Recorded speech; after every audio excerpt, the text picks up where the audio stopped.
So this is an explanation and demonstration of our compiler that we built for CSCI468. The first thing that we're going to talk about is one of the design implementations that we did, and that is the abstract syntax tree. So this part is optional in a compiler. It's not 100% necessary, but we found that it was a lot easier to generate 3 address code once you have this, essentially because 3 address code can be represented as an operation and then two parameters on the base case. And that can be represented very well with abstract syntax tree because our parent node can be the operation and then the 2 parameters can be the children nodes. We see the 3 address code is generated here, but this is the string representation of the syntax tree. And you can see we have pretty simple nodes. It could be a var operation with one of the parameters being the variable name, or we could have more advanced nodes being like an expression where we have a node that we're assigning to and maybe some math operations or even more sub-expressions. So our trees may be a little bit more deep here.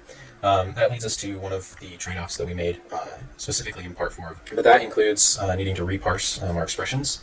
And this is just because in our listener, we walk through our concrete syntax tree.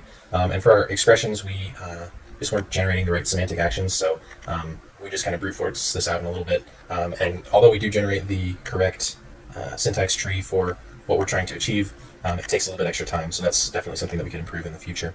In addition to that, we can also add a lot of the tree into the actual data.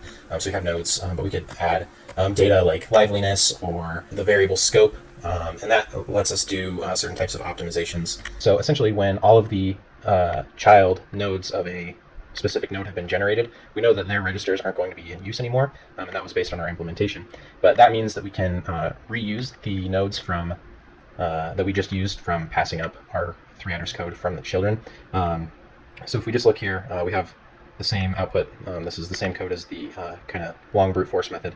But the thing is we use quite a few less registers than this one, and we offset started at 4. And through the use of different things like variable scope and liveliness and things like that, we could even decrease that. So this is kind of showcasing the scope. So each scope can have an unlimited number of pointers just for each different line of code that's being executed there. Looking back at this, we could do some reworking of the ordering of the nodes. For each scope, we could rearrange things so that they're in a more optimal way for our compiler to run. Development style, we went with an active style, which proved to work well with the format of the project.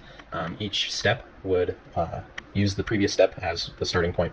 So we were able to do sprints there and use the previous code that we made as the starting point for the next sprint.